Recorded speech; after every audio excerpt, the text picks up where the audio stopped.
Welcome, basketball fans, to another massive, highly anticipated, and deeply analytical episode here on the channel. Today, we are staring down the barrel of some of the most earth-shattering, paradigm-shifting, and intensely debated developments in the modern era of Philippine basketball. If you thought the landscape of Gilas Pilipinas and our international basketball aspirations were starting to settle into a predictable rhythm, you are completely mistaken. We have the monumental show for you today, packed with exclusive insights, intricate deep dives, and a comprehensive breakdown of the absolute roller coaster that our national team program and our brightest individual stars are currently riding. We're talking about the breaking news surrounding what many are calling the four miracles, the highly controversial and sudden removal of Mike Phillips from the immediate entry list for the current FIBA window, and the sobering, heavy reality that Kai Sotto's short-term NBA contract window has effectively and definitively slammed closed.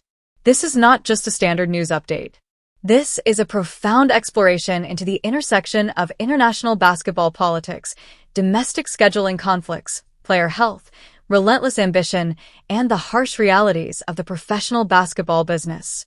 For decades, the Philippine basketball fan has been fueled by a potent mixture of unyielding passion and desperate hope.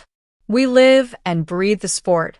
We analyze every dribble, every roster move, and every whisper of a rumor with the intensity of forensic scientists.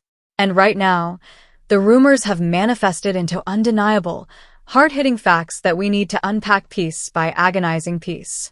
Let us first set the stage and hook into the absolute magnitude of what is happening right now in the month of February in the year 2026.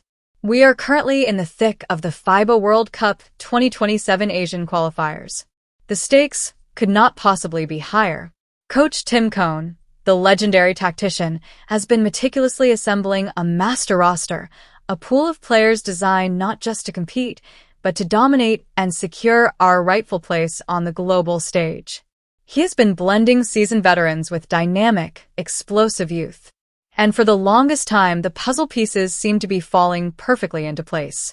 But as any seasoned follower of Philippine basketball knows, the road to glory is never without its massive speed bumps, its sudden detours, and its heartbreaking administrative roadblocks.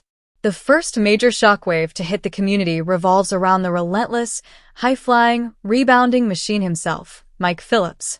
For months, nay, years, we have been waiting for the International Basketball Governing Body, FIBA, to finally recognize what we all knew in our hearts. Mike Phillips is a Filipino, ready to bleed for the flag without the restrictive, suffocating label of a naturalized player. We prayed for miracles, and incredibly, the basketball gods seemed to deliver. We witnessed a series of administrative triumphs, a testament to the relentless lobbying by the Samahang Basketball in Pilipinas, the SBP. FIBA Secretary General Andreas Zagcles officially handed down the verdict. Mike Phillips was cleared. He was given local status. This was supposed to be the moment of absolute triumph. This was supposed to be the final piece of the frontline puzzle being slotted into place, just in time to face the towering giants of New Zealand and Australia in Window 2. But then, the hammer dropped. The entry was removed. Not by FIBA, but by the cruel, unforgiving hands of time and logistics. Coach Tim Cone, in a move that broke hearts, but was steeped in undeniable coaching logic, announced that despite the miraculous clearance, it was simply too late to integrate Mike Phillips into the active roster for this specific window. 3 practices. That is all that remained. 3 practices to teach a complex, highly synchronized international defensive and offensive system. To force him in now would risk disrupting the hard-earned chemistry of the current squad. And so, the immediate entry of Mike Phillips was pulled. The debut is delayed. The excitement is put on ice until Window 3 in July. It is a bitter pill to swallow, a miracle granted but a deployment denied. And if that was not enough to send the basketball community into a tailspin, we have the secondary, perhaps even more globally significant earthquake regarding our 7'3" prodigy, Kai Sotto. The Kaiju, the ultimate dream of placing a full-blooded Filipino in the National Basketball Association. We all know the agonizing journey Kai has been on. The devastating ACL tear in the Japanese B-League back in January 2025. The grueling, dark days of rehabilitation. The triumphant, yet cautious return to the court for the Kashigaya Alphas. When news broke that Kai Sotto would be skipping this crucial FIBA window, the initial reaction was pure panic. Was the knee acting up? Was the recent ankle sprain worse than we thought? Then, the narrative shifted dramatically. Whispers turned into loud reports from highly credible sources indicating that Kai's management team, East-West, was purposely holding him back. Why? Because there was a tangible, pulsating possibility of a short-term NBA contract. A 10-day deal. A sudden call-up to the big leagues. The entire nation held its collective breath. We were ready to sacrifice his presence in the FIBA qualifiers if it meant he was finally going to step onto an NBA hardwood. We refreshed our feeds relentlessly, waiting for the WOJ bomb or the Shams Charania tweet that would cement our country's place in NBA history. But today, we must face the music. The updates have crystallized, and the verdict is clear. Kai Sotto's NBA short-term window for this immediate period is closed. The logistics, the timing, the roster spots across the NBA franchise landscape, and the stringent medical evaluations required for a player fresh off an ACL reconstruction have conspired to shut this specific door. The dream is not dead, not by a long shot, but this immediate, frenzied hope of a February NBA debut has been extinguished. He is not playing in the FIBA window, and he is not signing an NBA contract this week. It is a dual void that leaves fans grasping for answers and trying to make sense of the developmental timeline of our greatest prospect. These two monumental stories, the administrative triumph and immediate tactical removal of Mike Phillips, and the agonizingly close but ultimately closed NBA short-term window for Kai Sotto, represent the highest highs and the most frustrating plateaus of Philippine basketball. We're going to dissect every single angle of these developments. We will explore the intricacies of FIBA's Article 3, the heavy burden of NBA scouting reports, the profound impact on Coach Tim Cone's rotation against New Zealand and Australia, and what this all truly means for the grand, overarching timeline of Gilas Pilipinas. Settle in, grab a notebook, and prepare for the most exhaustive deep dive you will find anywhere on the internet. This is the reality of our sport, unvarnished, detailed, and completely broken down for you. Let us plunge directly into the deep end of the Mike Phillips situation. To truly understand the gravity of what just happened, we have to rewind and appreciate the sheer magnitude of the bureaucratic mountain the SBP had to climb. FIBA eligibility rules are notoriously strict, incredibly complex, and heavily reliant on a player securing a passport from their respective country before the age of 16. Mike Phillips, despite having Filipino blood through his maternal grandmother who hails from Mabalo, Cebu City, and despite living, studying, and dominating the collegiate ranks here in the Philippines since 2019, acquired his passport at the age of 20. Under standard, black and white FIBA regulations, he was destined to be categorized as a naturalized player. This classification is a massive bottleneck. A national team can only field one naturalized player at a time. For Gilas Pilipinas, that spot is currently held by the legendary Justin Brownlee, the man who delivered gold in Hangzhou. To have Mike Phillips take that spot would be a logistical nightmare and a waste of native lineage. So, the SBP embarked on what seemed like a quixotic quest to secure an exemption. This is where the miracles come into play. They had to prove his profound connection to the country. They pointed to his graduation with a degree in marketing management from De La Salle University. They highlighted his 2 UAAP championships, including his recent season 88 Finals MVP campaign. They emphasized his fluency in Tagalog, his absolute immersion in the culture, and the fact that he had never suited up for the United States national team at any level. Against overwhelming odds, FIBA Secretary General Andreas Zakles looked at the dossier, evaluated the unique personal circumstances, and granted the exemption. Mike Phillips was declared a local. This is a monumental victory for Philippine basketball diplomacy. It immediately expands our talent pool, giving us a 6'8", relentless rebounding force, a player who embodies the very essence of hustle, a true motor Mike who can guard multiple positions and crash the boards with terrifying intensity. The celebrations were massive. The graphics were made. The fans were ready to see him don the Gilas jersey against the Kiwis and the Aussies. And then the sudden, jarring halt. Coach Tim Cohn, a man whose basketball IQ is unparalleled in this region, had to make a brutally pragmatic decision. He stated on the record that despite the clearance, Mike Phillips would not be joining the final roster for this specific February window. The reasoning, while disappointing to the eager fan, is structurally sound and professionally bulletproof. By the time the ink was dry on FIBA's approval, the Gilas Philippines squad was already deep into their preparation camp. They had exactly 3 practices left before the bright lights turned on at the SM Mall of Asia Arena. In the highly sophisticated, incredibly demanding system that Tim Cohn runs, a system built on precise spacing, intricate timing, complex defensive rotations, and absolute trust among the 5 men on the floor, parachuting a new player into the mix with only a few hours of court time is a recipe for disaster. It is not a slight against Mike's talent. It is a profound respect for the system and the players who have been grinding in camp for weeks. Cohn explicitly noted that throwing him into the fire now could serve as a massive distraction, disrupting the delicate chemistry required to battle world-class teams like New Zealand and Australia. So, what does this removal mean? It means our immediate frontline relies entirely on June Fajardo, the returning Quinton Millar-Brown, and AJ Edu. It means we have to wait. But the silver lining here is incredibly bright. This is not a rejection. It is a postponement. Coach Cohn was emphatic in his declaration that Mike Phillips will be a fixture of the Gilas program for years to come. The target is now locked on Window 3 in July. By then, Mike will be integrated from day 1 of training camp. He will learn the playbook. He will build the necessary chemistry with Dwight Ramos, Scotty Thompson, and the rest of the core. The miracle of his clearance remains intact. The execution is simply delayed for the sake of tactical integrity. Deep dive analysis. The closing of Kai Sotto's NBA short-term window. Now, we must shift our intense focus to the towering figure of Kai Sotto and the incredibly complex, often frustrating saga of his professional career. The emotional whiplash the Philippine basketball community has experienced regarding Kai over the last month is unprecedented.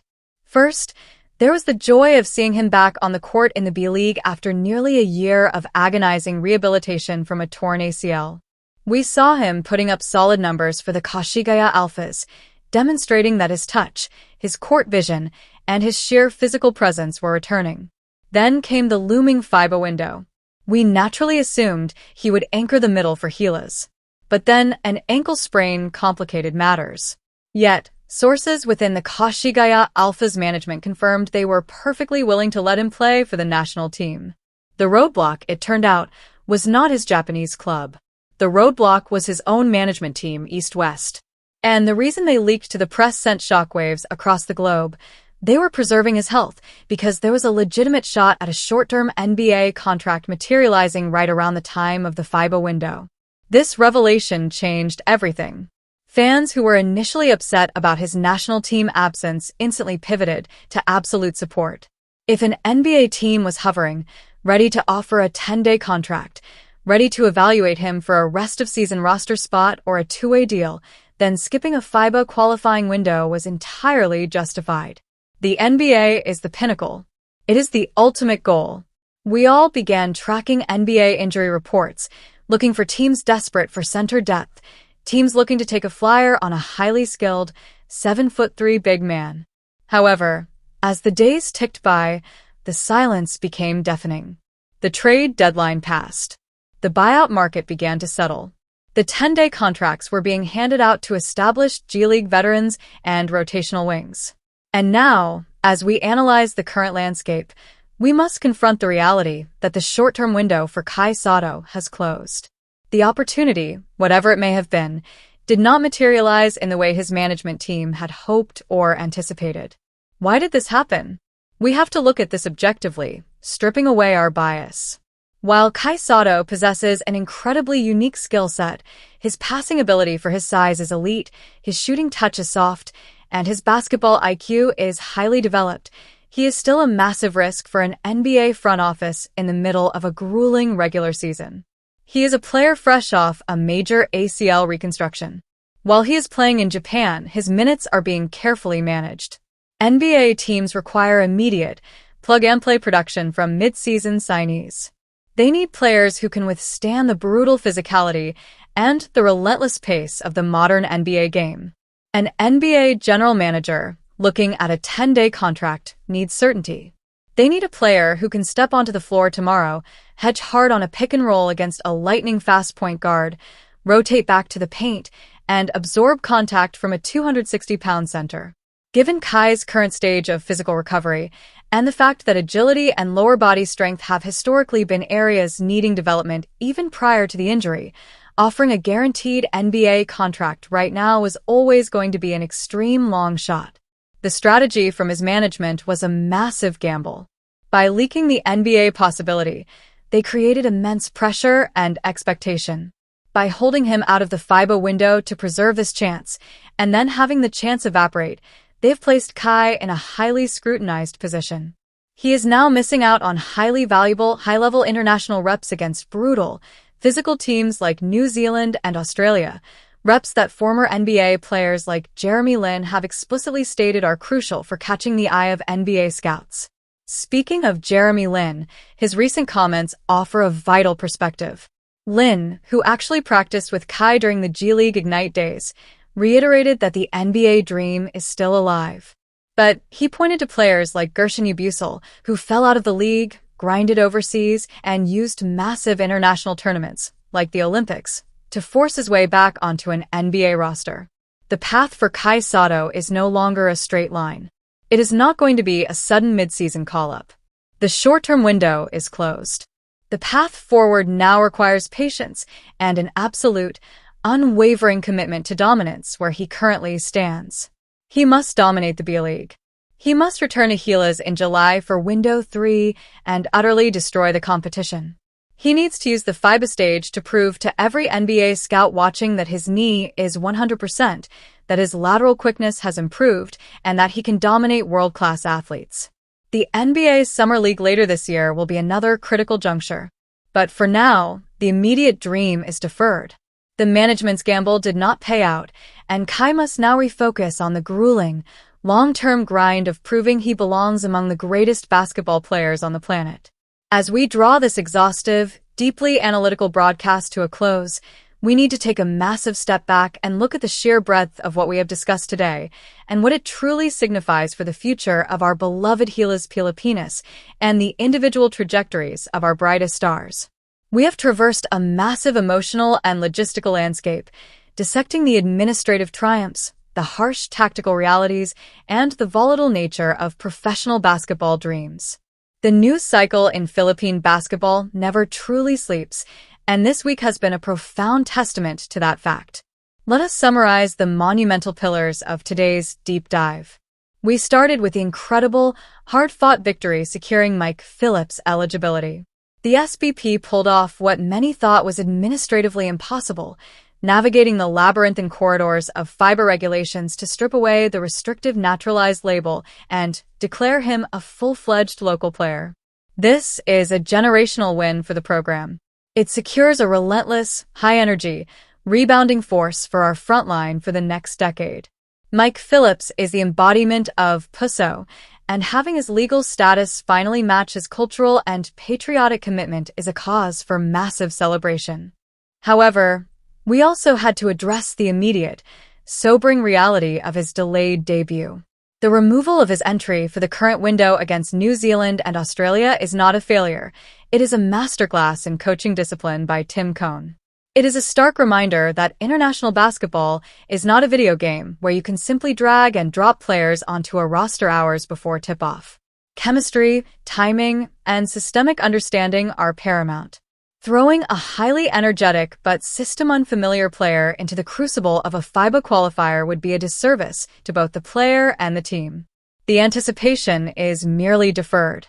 We must now mark our calendars for July, for Window 3, where Mike Phillips, fully integrated and thoroughly prepared, will finally unleash his boundless energy onto the international stage in a Gila's uniform.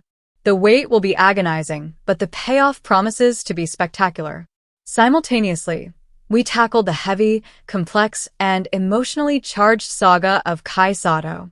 We navigated the initial confusion of his absence, the sudden surge of hope fueled by reports of an impending short-term NBA contract, and the ultimate, crushing realization that this specific window of opportunity has definitively closed. We analyzed the cold, hard business logic of the NBA. We discussed the immense physical demands placed on mid-season acquisitions and the inherent risks associated with the players still navigating the late stages of recovery from a major ACL reconstruction. The decision by Kai's management to hold him back from the FIBA window in anticipation of a deal that never materialized is a massive gamble that will undoubtedly be heavily scrutinized in the days and weeks to come. It leaves Kai in a temporary state of limbo, missing out on crucial developmental minutes against elite international competition. Yet, as we highlighted through the words of Jeremy Lin, the ultimate dream is far from dead. It simply requires a recalibration of expectations and a renewed focus on the long, arduous grind. Kai Sotto must now channel all his energy into dominating the B-League, proving his physical resilience, and returning to the Gila's fold in July with an undeniable, overwhelming presence. The path to the NBA is rarely a straight line, and Kai's journey is proving to be a winding, challenging road that demands absolute perseverance. Looking ahead, despite the immediate absence of Phillips and Sotto, the current Gila's Philippines squad facing New Zealand and Australia remains a formidable force. We are relying on the established dominance of June Fajardo, the defensive acumen of the returning Quinton Miller-Brown, and the versatile brilliance of Justin Brownlee. Coach Tim Cohn has built a resilient, highly intelligent roster capable of executing complex game plans under immense pressure. We, as fans, must rally behind the players who are lacing up their sneakers this week. We must pour our legendary passion into supporting the squad that will step onto the hardwood at the Mall of Asia Arena. The landscape of Philippine basketball is constantly shifting, a dynamic interplay of politics, health, ambition, and pure love for the game. Today's news: the delayed gratification of Mike Phillips' clearance and the closed NBA window for Kai Sotto are simply chapters in a much larger, ongoing epic. We will continue to monitor every development, analyze every rumor, and break down every play with the depth and passion that this sport demands. Thank you for joining me on this incredibly extensive, deep dive into the heart of Philippine basketball news. Your dedication to understanding the nuances of the game is what makes this community so incredibly special. Would you like me to create a separate, detailed breakdown focusing entirely on Coach Tim Cohn's offensive and defensive schemes heading into the matchup against New Zealand?